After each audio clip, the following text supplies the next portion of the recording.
Mobile को रख दो। जब से स्कूल से आए हो 2-2.5 घंटे से मोबाइल पे गेम खेले जा रहे हो, मोबाइल चलाए जा रहे हो, आंखें खराब हो जाएंगी।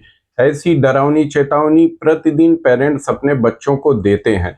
लेकिन क्या उन पेरेंट्स ने कभी सोचा है कि अगर वो मोबाइल पे अत्यधिक समय व्यतीत कर रहे हैं और रात को डिनर के बाद सोते समय मोबाइल का एक्सेस यूज कर रहे हैं, लाइट बुझा करके कर रहे हैं, तो उनके भी स्वास्थ्य पे इसका बुरा प्रभाव पड़ रहा है।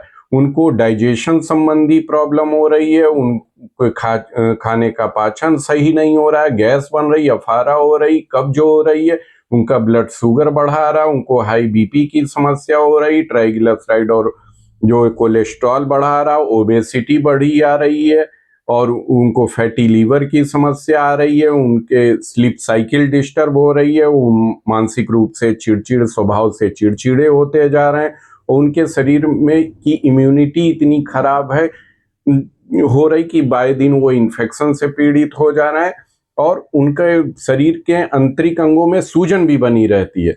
तो इतनी सारी प्रॉब्लम मोबाइल के मिस यूज या अत्यधिक स्क्रीन देखने की वजह से हो रही। दोस्तों, हो क्या रहा है? जब हम मोबाइल को देखते हैं तो हमारे शरीर के 3 महत्वपूर्ण अंगों पे इसका प्रभाव पड़ता है। पहले नंबर पे हमारा डाइजेस्टिव सिस्टम। आयुर्वेद के मत के अनुसार हमारा डाइजेस्टिव सिस्टम अमाशय से लेके पक्वाशय तक फैला हुआ है, जिसे ग्रहणी कहते हैं। इस पे एक ग्रहणी धरा कला होती है, जिसका काम होता है कि अन्न का ग्रहण करना, अन्न का धारण करना, अन्न का पाचन करना, और पाचन के फलस्वरूप जो हमारा अवशिष्ट मल पदार्थ बन रहा उनको बाहर कर देना। तो और दूसरा महत्वपूर्ण अंग है आंखें, और तीसरा मस्तिष्क। क्यों? क्योंकि ये दोनों में मज्जा है और मज्जा का स्थान है, और ये मज्जा धरा कला हमारी आहार नाल की पित्त धारा कला यानी ग्रहणी से एक साथ जुड़े हुए हैं। और इसीलिए जब भी हम मोबाइल देखते हैं तो हमारे आंखों पे स्ट्रेन पड़ता है, हमारे ब्रेन पे स्ट्रेन पड़ता है, मज्जा कला दुष्ट होती है, और मज्जा कला दुष्ट होती है तो जो है वो ग्रहणी की कला को भी दुष्ट करती है, जिससे उसके चारों फंक्शन धारण करना, ग्रहण करना, पाचन करना, विमुंचित करना डिस्टर्ब हो जाता है।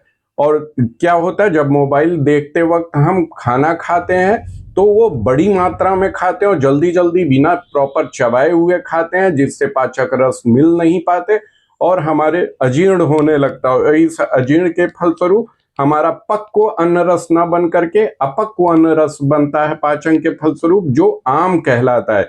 यानी ये एक टॉक्सिन की तरह, जहर की तरह से शरीर में जो है अपना प्रभाव डालता है, जिससे हमारे शरीर में क्लेद उत्पन्न होती है, और यही क्लेद हमारे शरीर में शुगर के रूप में बढ़ा आता है, बीपी के रूप में बढ़ा आता है, कोलेस्ट्रॉल के रूप में, फैटी लीवर और सारी बीमारियों के रूप में ये आता है।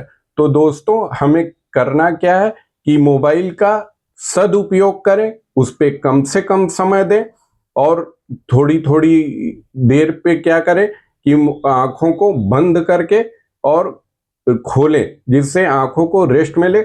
खाते समय बिल्कुल भी मोबाइल को दूर, स्ट्रिक्टली दूर रखें, पूरी तनमना के साथ खाएं, टीवी स्क्रीन से भी दूर रहें, और सोते समय तो बिल्कुल मोबाइल 1 घंटा पहले लगभग मोबाइल को अपने बेड के किनारे रख दें। अगर आप ये सब उपाय अपनाते हैं तो मोबाइल के अत्यधिक उपयोग के कारण जो नुकसान हो रहा उससे आप खुद भी बच सकते हैं, अपने बच्चों को भी बचा सकते हैं, और समाज को भी इस बात के बारे में बताएं, और जो है ताकि मोबाइल के बढ़ते दुष्प्रभाव से हम बच सकें। धन्यवाद।